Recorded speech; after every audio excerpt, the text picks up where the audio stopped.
হিন্দুকে যে বলেন আসমান জমিন কে বানিয়েছে, ও এক বাক্যে বলবে আল্লাহ বানিয়েছে। আমার কাছে প্রতিনিয়ত একটা হিন্দু আসে, বিনোদ কুমার আগরওয়ালা, কুষ্টিয়ার বড় বাজার বাড়ি।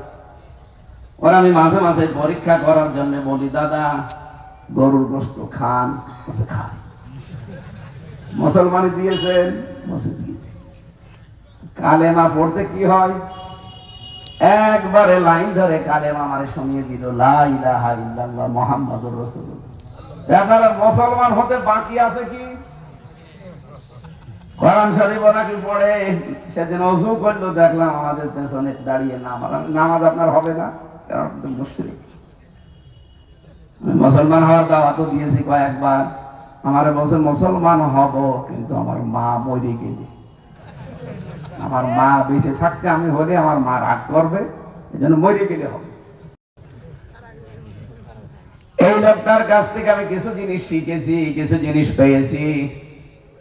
ওকে আমি জিজ্ঞাসা করেছি, আসমান জমিন কে বানিয়েছে? বলেছে আল্লাহ বানিয়েছে। ভগবানের নাম একবারও বলে না, অথচ 12 মাসে 13টা পুজো করে।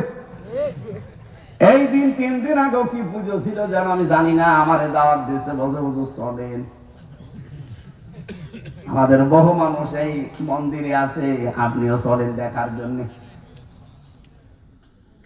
আসমান জমিন বানিয়েছে আল্লাহ, এ কথা হিন্দু আমার সামনে বলছে, কিন্তু এখানে বিধান চলবে আমার আল্লাহর, এটা হিন্দু আর বলে না। এটা হিন্দু বলে না শুধু না, হাজারো মুসলমান এটার বিরুদ্ধে কথা বলা লাগবে। আজকে বললাম না, বিশ্ববিদ্যালয়ের সেমিনার ছিল, আমাদের স্যার ছিল ভিসি, ওখানে আমার একটা আয়াত মনে পড়ছিল বারবার। এটা সূরা নিসা 5 নম্বর পারার 6 নম্বর পৃষ্ঠা 13 নম্বর লাইনের 60 নম্বর আয়াতে আছে। বাড়িতে একটু মিলাবেন সবাই।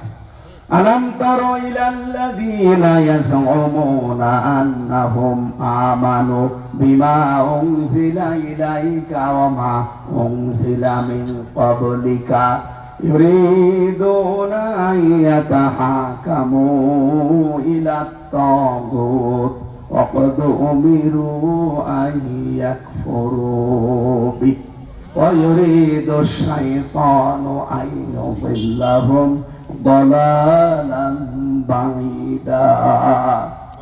আলাম তারা, হে নবী আপনি কি ওই মানুষগুলোকে দেখেছেন? কে বলছে? আল্লাহ। আলাম তারা অর্থ ইস্তেফহাম, প্রশ্নবোধক চিহ্ন, ইন্টারোগেটিভ সেন্টেন্স। এটা আল্লাহ প্রশ্ন দিচ্ছে নবীকে, হে নবী আপনি কি ওই মানুষগুলোকে দুনিয়াতে দেখেছেন? আপনার প্রতি যা নাযিল হয়েছে, আন্নাহুম আমানু বিমা উনজিলা ইলাইকা ওয়া মা উনজিলা মিন ক্বাবলিকা, আপনার প্রতি যা নাযিল হয়েছে সব দ্বারা বিশ্বাস করে, এবং আপনার পূর্বে যা নাযিল হয়েছিল দুনিয়ায় সেগুলোও তারা বিশ্বাস করে। ইউরিদুনা আইয়াতাহাকামু ইলাত তাগুত, কিন্তু যখন তাদেরকে বলা হয় বিচার আচার মানা লাগবে, আল্লাহর নাযিলকৃত কিতাব দিয়ে বিচার করা লাগবে, পরিবার সমাজ রাষ্ট্র চালানো লাগবে আল্লাহর নাযিলকৃত কিতাব দিয়ে, অকদমিরু আন ইয়াকফুরু বি, যাদেরকে নিষেধ করা হয়েছিল শয়তানের আনুগত্য করা যাবে না, তাগুতের কথা মানা যাবে না, হে নবী আপনি দেখবেন এই মানুষগুলো বিশ্বাস করে আমার কিতাব কোরআন, এর আগে নাযিল হওয়া কিতাবও তারা বিশ্বাসী, কিন্তু যখনই বিচার আচারের কথা বলা হয় আইয়াতাহাকামু ইলাত তাগুত, তখন আস্তে করে তারা তাগুতের দিকে ছুটে যায়। এখানে তাগুতের অর্থ মানুষের তৈরি করা আইন। ঠিক। আমার তো আয়াতগুলো পড়লে মনে হয় আল্লাহ মনে হয় 2026 সালে আরেকবার নাযিল করেছে। আপনি দেখেন বাংলাদেশে বহু মানুষ এরকম আছে, এই কিতাব আল্লাহ নাযিল করেছে বিশ্বাস করি, এর আগে যে তাওরাত জবুর ইনজিল আল্লাহ নাযিল করেছিল মানি। ইউরিদুনা ইয়াতাহাকামু ইলাত তাগুত, যখন বলবেন আসেন এর ভেতরে বিচার ব্যবস্থা আছে, এটা আমরা মেনে নেই, তখন তারা মানুষের তৈরি করা আইনের দিকে দৌড়িয়ে চলে যায়। ঠিক। এরকম মানুষ বগুড়ায় নেই? আছে। আরো জোরে বলেন। আছে। ওয়া ইউরিদু শাইতান আইয়ুদিল্লাহুম দালালান বাঈদা, শয়তান তাদেরকে অতল গহ্বরে এখানে শব্দটা হচ্ছে দলালান বাঈদা, বিভ্রান্তি এবং গোমরাহির অতল গহ্বরে নিয়ে ফেলে রেখেছে। এই জন্য ওই চোখ দিয়ে কিছু দেখতে পায় না, ওই কানে কিছু শুনতে পায় না, ওই হৃদয়ে কিছু ধারণ হয় না। আমার মনে হয় বাংলাদেশে বহু মানুষ এই আয়াতের ভেতরে অলরেডি পড়ে গেছে। আমাদেরকে যেন বাঁচান, বলেন আমিন। বগুড়াবাসী, এখানে শিরক যদি কারো জীবনে থাকে, তার মাপ পাওয়ার কোনো কায়দা নেই, মন থেকে তওবা করে ফিরে আসা ছাড়া। না, আল্লাহ যেটা পারে ওইটা অন্য কেউ পারে, এই বিশ্বাস করার নাম শিরক। আর শিরক যারা করে তারা মুশরিক। কেবল আপনারা সবাই স্বীকার করলেন, আমাদের ওই হিন্দু পর্যন্ত, যে আসমান জমিন এসে বানিয়েছে আল্লাহ, এখানে বিধানও চলবে কার? আল্লাহ। এটার বাইরে যারা আছেন তারা আল্লাহর আইনের সাথে শিরক করছেন। ঠিক না? বোঝার ভান করে আছেন কারা? হাত তোলেন তো। বড় মানুষ শিক্ষিত তো ভালো। দ্বিতীয় নম্বর পেয়েছিলেন কি? 50 ওয়াক্ত নামাজ পেয়ে নবীজি আনন্দে আত্মহারা হয়ে আসছিলেন। ষষ্ঠ আসমানে হঠাৎ করে হযরতে মুসা নবীর সাথে দেখা। ডাক দিয়ে বলে, হাবিব, কি দিয়েছে আপনাকে আল্লাহ? উনি বলছেন 50 ওয়াক্ত নামাজ দিয়েছে, 6 মাস রোজা দিয়েছে। নবী মুসা ডাক দিয়ে বলেন, হে রাসূল, আপনার সাথে আমার অভিজ্ঞতা বেশি আছে, কারণ দুনিয়ার জীবন আমি শেষ করে এসেছি। আপনি আবার ফেরত যান আল্লাহর কাছে। আমার উম্মত এত শক্তিশালী ছিল, মাত্র 1 ওয়াক্ত নামাজ দিয়েছিল, তাই তারা পারে নাই। আর আপনি 50 ওয়াক্ত নিয়ে আনন্দে লাফান। যান, ফেরত যান, বলেন একটু কমিয়ে দিতে। নবীজি গেলেন, আল্লাহ কমিয়েছে। আবার আসলেন, আবার দেখা করে বলছে আবার যান। এভাবে কমাতে কমাতে আর মাত্র 5 ওয়াক্ত আছে। মুসা নবী বলছেন, না, আপনি আরো যান। বিশ্ব নবী বলেন, মুসা, কি বলো? আল্লাহ আমাকে দিতে চায় আর তুমি খালি কমাতে চাও। আমার যেতে লজ্জা করছে, আমি আর যাব না। রব্বুল আলামিন আমাকে জানিয়ে দিয়েছেন, মা ইউবাদদালুল কাউলু লাদাইয়া ওয়া মা আনা বিযাল্লামিল লিল আবিদ। সূরা কফের 29 নম্বর আয়াতে আছে, আল্লাহ বলেন, আমি যেটা সিদ্ধান্ত নিয়ে ফেলেছি, যেটা লিখে দিয়েছি, ওটা আর কোনো রদ বদল হবে না। ওটা কিয়ামত পর্যন্ত একই থাকবে। 50 ওয়াক্ত তো আমি লিখেই ফেলেছি, শুধু আপনার কনসিডারের কারণে আমি কমিয়েছি। আমার বান্দার উপরে আমি জুলুম করি না। আপনার বান্দাদেরকে, আমার বান্দাদেরকে দুনিয়ায় সে জানিয়ে দেবেন, যদি 5 ওয়াক্ত নামাজও সঠিকভাবে আদায় করতে পারে, 50 ওয়াক্ত নামাজের সওয়াব দিয়ে দেব। সুবহানাল্লাহ। আমার মনে হয় এখানে 5 ওয়াক্ত নামাজ পড়ার মতো মানুষ অনেকে নেই, 2 ওয়াক্ত পড়ে। ঠিক কথা বলেন না? নবীজি সর্বশেষ যখন আসার সময়, এই যে 5 ওয়াক্ত নিয়ে 45 ওয়াক্ত কমিয়ে যখন আসছিলেন, হঠাৎ করে একটা গম্বুজ দেখলেন। এত সুন্দর ঘর জীবনে তিনি দেখেননি। ডাক দিয়ে বলে, ইয়া আখি জিবরাইল, ভাই জিবরাইল, এইটা আবার কি? উনি বলেন, আগে আপনি ঘুরে দেখেন। চারিদিকে ঘুরে দেখলেন, লেখা আছে বিসমিল্লাহির রহমানির রহিম। এটা লেখা দেখেই দেখলেন প্রতিটি অক্ষরের নিচ দিয়ে ফোঁটা ফোঁটা হয়ে পানি পড়ে নালা হয়ে আছে, আর ওই গম্বুজের ভেতরে পড়ছে। ডাক দিয়ে বলেন, জিবরাইল, এটা কি? আমি বুঝতে পারলাম না। এটার নাম হাউজে কাউসার। কিয়ামতের কঠিন ময়দানে এখান থেকে 1 গ্লাস পানি কেউ খেতে পারলে তার জান্নাতে যাওয়ার আগে আর পিপাসা লাগবে না। সুবহানাল্লাহ। হযরতে মুহাম্মদুর রাসূলুল্লাহ ওই দিনই বলেছিলেন, ভাই জিবরাইল, এটা পাওয়া যাবে কি করে? পাওয়া যাবে, যে কি লেখা আছে কি? বিসমিল্লাহির রহমানির রহিম। এই দুনিয়ার ময়দানে যে কোনো কাজের আগে যারা বিসমিল্লাহ বলে হাত দেবে, আমার আল্লাহ তাদেরকে এইটা দান করবে। সুবহানাল্লাহ। আমার এই আয়াতের এই শানে নজরুল পড়ার পরে মাঝে মাঝে মনে হয়, বাংলাদেশের শহীদ রাষ্ট্রপতি জিয়াউর রহমান, উনি সংবিধানে বিসমিল্লাহির রহমানির রহিম এইটা উনি লিখেছিলেন। ঠিক কথা বলেন না? আপনি ডক্টর কামালের সংবিধান দেখেন, সেখানে এটা লেখা ছিল না। উনি এটা লিখেছিলেন, আল্লাহর উপরে আস্থা এবং বিশ্বাস হবে দেশ চালানোর মূল মন্ত্র।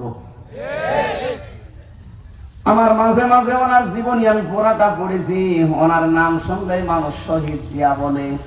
ওনাকে মানুষ মেরে ফেলেছে, কিন্তু বঙ্গবন্ধু শেখ মুজিবুর রহমান তাকেও তো মানুষ মেরে ফেলেছে। কিন্তু আজ পর্যন্ত আমি কোনদিন শুনিনি যে কেউ বলেছে যে শহীদ মুজিবুর রহমান, কেউ বলে। অথচ তারাও কিন্তু কেউ মেরে ফেলেছে। কেউ কি কোনদিন বলে যে শহীদ মুজিবুর রহমান? না। কিন্তু জিয়া নাম শুনলে আগে বলা লাগে শহীদ জিয়াউর রহমান। শাহাদত যদি আল্লাহ তার কবুল করে নেয়, কিয়ামত পর্যন্ত আল্লাহ পাক নিজে তাকে কুদরতি খাবার খাওয়াচ্ছে, খাওয়াবে। ঠিক। আর ওনাকে আল্লাহ যদি এই বিসমিল্লাহর এই আমলের কারণে মাফ করে হাউজে কাউসারের পানি কিয়ামতের ময়দানে এক গ্লাস দান করে, আমাদের ক্ষতি হবে না? বলেন না। নবীজি মাঝে মাঝে দুনিয়ায় এসে বলতেন, আল্লাহ আমি কিন্তু বিসমিল্লাহর আমল ছাড়ি না, তুমি আমাকে হাউজে কাউসার থেকে বঞ্চিত করো না। তখন এই সূরা কাউসার আল্লাহ তাকে নাযিল করে সান্ত্বনা দিলেন, ইন্না আতাইনা কাল কাউসার। হে নবী, আপনি কাউসার নিয়ে চিন্তায় আছেন, যান আপনার অ্যাক্টিভিটিস আমি দেখেছি, এই হাউজে কাউসারটাই আপনার নামে আমি রিজার্ভ করে দিলাম। সুবহানাল্লাহ। আপনার জন্য এটা বরাদ্দ শেষ, কেউ পাবে না। আপনার কাছ থেকে পাবে, কিন্তু দুইটা কাজ দুনিয়ায় করা লাগবে। ফাসাল্লি লি রাব্বিকা ওয়ানহার, যারা রবের জন্য নামাজ পড়বে। বাংলাদেশে বহু মানুষ নামাজ পড়ে রবের জন্য না, লোক দেখানোর জন্য। ঠিক। এমনকি যে ভোট আসতেছে ভোটের জন্য। ঠিক। নামাজ পড়া লাগবে কিসের জন্য? এজন্য ফাসাল্লি শেষ করেন, ফাসাল্লি লি রাব্বিকা। নামাজ পড়বে যারা আল্লাহর জন্য। কোন মানুষ যদি আল্লাহর জন্য নামাজ পড়া শুরু করার ভেতরে চারটা জিনিস পাওয়া যাবে। আপনি দেখেন তো আপনার নামাজ আল্লাহর জন্য হয় না জনগণের জন্য হয়? এক নম্বরে নামাজের ভেতরে খুশু খুশু পাওয়া যাবে। খুশু খুশু বুঝে না? বলছে হ্যাঁ হ্যাঁ বুঝি। দুই নম্বরে নামাজে যেটা পড়বেন ওইটা আপনি কি বোঝার চেষ্টা চালাবেন আপনি। তিন নম্বরে নামাজের ভেতরে যেটা বুঝেছিলেন ওই অনুযায়ী নিজের প্র্যাকটিক্যাল লাইফ সাজাবেন। চার নম্বরে এমন মানুষের পেছনে নামাজ পড়া যাবে না যেই মানুষের নিজেরই নামাজ হয় না। এটা ইমামদের কোয়ালিটি বোঝানো হয়েছে এই 4 নাম্বার শব্দ দিয়ে। সুতরাং ব্যক্তি, পরিবার, সমাজ এবং রাষ্ট্রে যারা ইমামতি করবে, যারা দায়িত্বে থাকবে, এই মানুষগুলো মসজিদের ইমামের মতো না, এদের চাইতে আরো 1000 গুণ ভালো হওয়া লাগবে। ঠিক। কারণ মসজিদের ইমামের কাছে কোনোদিন 10,000 টাকা বাজেট আসবে না, কিন্তু রাষ্ট্রের দায়িত্বে 1628 জন মানুষ এখন দায়িত্ব পাবে। এই মানুষগুলো কোটি কোটি টাকা বরাদ্দ হবে তাদের কাছে জনগণের জন্য। কথা বলেন না কেন? এই মানুষগুলোর চরিত্র ইমাম সাহেবের চাইতেও আমরা ভালো দেখতে চাই ইনশাআল্লাহ। তারা যদি নামাজ পড়ে জনগণের জন্য, ভোটের জন্য না, নামাজ পড়বে কার জন্য? অনহার জীবনে কোরবানি থাকবে তাদের আল্লাহর জন্য, মানবতার জন্য। কোরবানি বলতে শুধু পশু কোরবানি না, এক তিতিক্ষা, শ্রম, কষ্ট, এগুলো যারা সহ্য করতে পারবে, নবীজির হাতে এই দুইটা কোয়ালিটি সম্পন্ন মানুষ হাউজে কাউসার পাবে। আরো 14টা পয়েন্ট ছিল যেগুলো আল্লাহ পাক এই দুনিয়া শান্ত করার জন্য দিয়েছিলেন। সূরা বানী ইসরাঈল 23 থেকে 38 এই আয়াতগুলোর ব্যাখ্যায় পাবে। আমরা দলিলগুলো বলে দিলাম, যেহেতু রাত হয়ে গেছে তো আর আমার বাড়ি যাওয়া লাগবে। আজকে পর্যন্ত শেষ করে আমাদের এখানকার নমিনি এসেছে, এমপি পদপ্রার্থী আমাদের প্রধান অতিথি আজকের জননেতা মোরশেদ মিল্টন ভাই এসেছে। আল্লাহ রাব্বুল আলামিন সফলতায় তাকে যেন পৌঁছিয়ে দেন।